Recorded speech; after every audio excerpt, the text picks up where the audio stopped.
Yeah okay. Yeah okay sir. Okay. Raghavendra గారు good morning అండి. So ఏంటి నిన్న జగన్మోహన్ రెడ్డి గారి వ్యాఖ్యలు ఏ విధంగా తీసుకోవచ్చు? సో ఇప్పుడు మనం కృష్ణాంజనేయులు గారు మాట్లాడారు. బట్టలు ఉడదీయడానికి చట్టాలు ఒప్పుకోవు. కేవలం వాళ్ళ పార్టీకి సంబంధించినటువంటి క్యాడర్‌లో ఒక స్థైర్యం నింపేటటువంటి ప్రయత్నం చేస్తున్నారు జగన్మోహన్ రెడ్డి గారు అనేసి.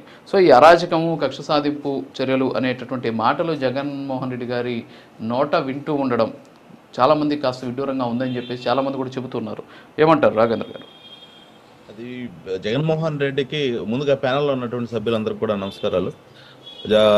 వైకాపాల వాళ్ళకి అదేవిధంగా జగన్మోహన్ రెడ్డికి ఇవేమీ కొత్త తరహా మాటలేం కదా. ఆ మాటలు ఆంధ్రప్రదేశ్ రాష్ట్రానికి పరిచయం చేసిందే వాళ్ళు. అయితే ఇప్పుడు జగన్మోహన్ రెడ్డి నిన్న ఏదైతే మన విజయవాడలో ఆయన మాట్లాడే మాటలు చూస్తా ఉంటే పతివత్త పరమాణం వండితే తెల్లవారులు ఆరలేదు అంటారు. అంటే ఈయన ఈయన చేసిన తప్పులు, ఈయన చేసిన పనులు ఇప్పుడు గుర్తుకొస్తున్నాయి వన్ బై వన్. ఏంటంటే ప్రభుత్వం రంగంలోకి దిగి, ప్రభుత్వం కానీ అదేవిధంగా ఎవరైతే వీళ్ళు వైసీపీ గవర్నమెంట్లో ఎవరైతే బాధితులు ఉన్నారో వాళ్ళందరూ కూడా ఈరోజు రంగంలో దిగేసి వాళ్ళ మీద ఎదురుదాడి చేస్తూ ఉండేసరికి వీళ్ళకి ఏం చేయాలో అర్థం కాక ఈరోజు జగన్మోహన్ రెడ్డి బయటకు వచ్చేసి ఈ మాటలన్నీ మాట్లాడుతూ ఉంటూ ఆయన చెప్పే ప్రతి మాట కూడా దెయ్యాలు వేదాలు వెళ్ళినట్టు ఆయన గవర్నమెంట్లో ఎవరైతే తెలుగుదేశం పార్టీలో కానివ్వండి, సామాన్యులు కానివ్వండి, అదేవిధంగా ఎన్డీఏ కూటమిలో ఉన్నటువంటి ఎవరైతే నాయకులు కానివ్వండి, అదేవిధంగా సామాన్య ప్రజలు కూడా ఎన్ని విధాలుగా ఇబ్బంది పడ్డారో అవన్నీ కూడా ఒక్కసారి జగన్మోహన్ రెడ్డి గుర్తు చేసుకొని నిన్న మాటలు మాట్లాడుంటే చాలా బాగుండేది. అయితే ఇప్పుడు పెద్దలు చెప్పినట్టు ఏంటంటే జగన్మోహన్ రెడ్డి కేవలం ఆయన పార్టీని కాపాడుకోవడం కోసం, ఆయన ఎవరైతే ఆయనకి సొంత క్యాడర్ ఉందో వాళ్ళని కొంచెం తన మీద తనకు నమ్మకం పుట్టించుకోవడం కోసమే నిన్న బయటకు వచ్చాడు. లేకపోతే ఇప్పటికే, ఎందుకంటే ఆయన ప్రభుత్వంలో ఉండే, ఆయన పార్టీలో ఉండే వాళ్ళు ఎవరైతే ఉన్నారో వాళ్ళందరూ కూడా చాలా మంది ఇప్పటికే ఆయన పార్టీని వదిలిపెట్టి బాబు నీకు ఒక దండం, నీతోటి మేము తిరగమని చెప్పేసి ఆల్రెడీ డిసైడ్ అయిపోయి వెళ్ళడానికి సిద్ధపడ్డారు. కాబట్టి ఈ 6093 ఎవరైతే ఖైదీ నెంబర్ 6093 నిన్న బయటకు వచ్చేసి ఇదొక లేనిపోని ఒక ఆంధ్రప్రదేశ్ రాష్ట్రంలో మత విద్వేషాలు రెచ్చగొట్టడానికి కానివ్వండి, అదేవిధంగా ప్రాంతీయ విద్వేషాలు రెచ్చగొట్టడానికి కానివ్వండి, అదేవిధంగా కుల విభేదాలు తేవడానికి కానివ్వండి, ఆంధ్రప్రదేశ్ రాష్ట్రంలో కొత్త తరహా డ్రామాకి జగన్మోహన్ రెడ్డి డ్రామా రాయుడు మరొక వేషం ఎత్తాడని చెప్పేసి అయితే మన అందరూ కూడా ఆంధ్రప్రదేశ్ రాష్ట్ర ప్రజలందరూ కూడా అర్థమవుతుంది. ఎందుకంటే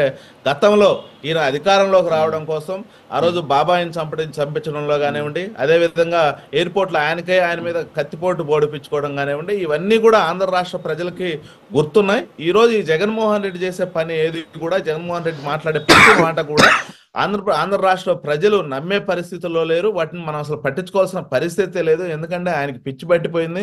అసలు ఎవరు ఉండట్లేదు, ఎవరు నా దగ్గరికి రావట్లేదు, నా మాట ఎవరు వినట్లేదు, నన్ను ఎవరు పట్టించుకోవట్లేదు అనే ఒక ధోరణిలోకి వచ్చేసి ఈరోజు ఇవన్నీ మాట్లాడుతూ ఉన్నాడు. ఎందుకంటే మనము ఈరోజు ఆయన మాట్లాడే ప్రతి మాట కూడా ఏం మాట్లాడతాడంటే, ఆయన మీడియా ముందుకు వచ్చి ఆయన మాట్లాడాల్సిందండి రాజకీయ పరమైనటువంటి అంశాలు మాట్లాడాలి.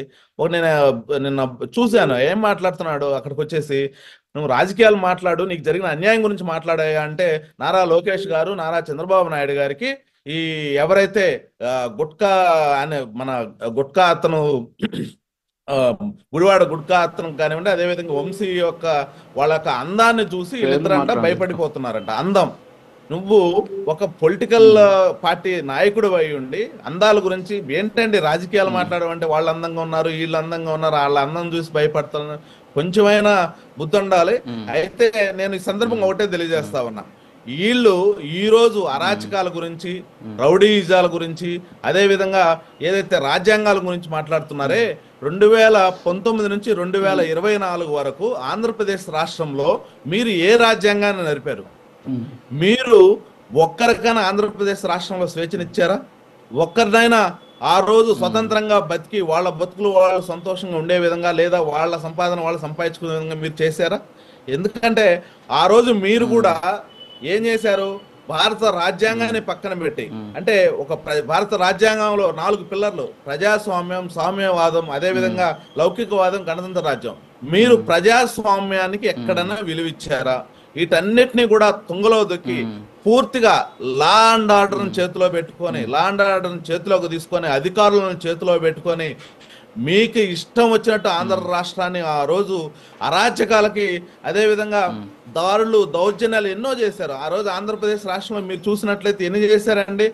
ముఖ్యంగా దళితుల్ని, అదేవిధంగా ఎస్సీలని, బీసీలని, మైనార్టీలని ఏ విధంగా ఇబ్బంది పెట్టారు?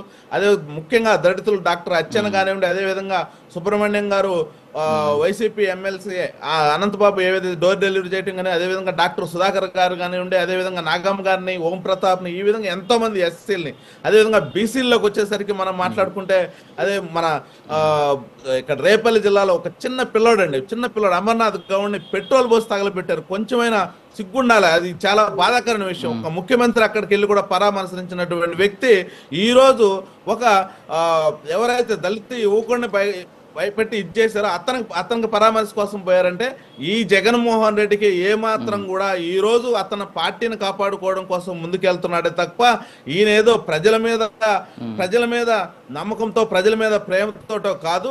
అతను ఈ రోజు వెళ్ళాడు అంటే అది వంశీ మీద ప్రేమ కూడా కాదు.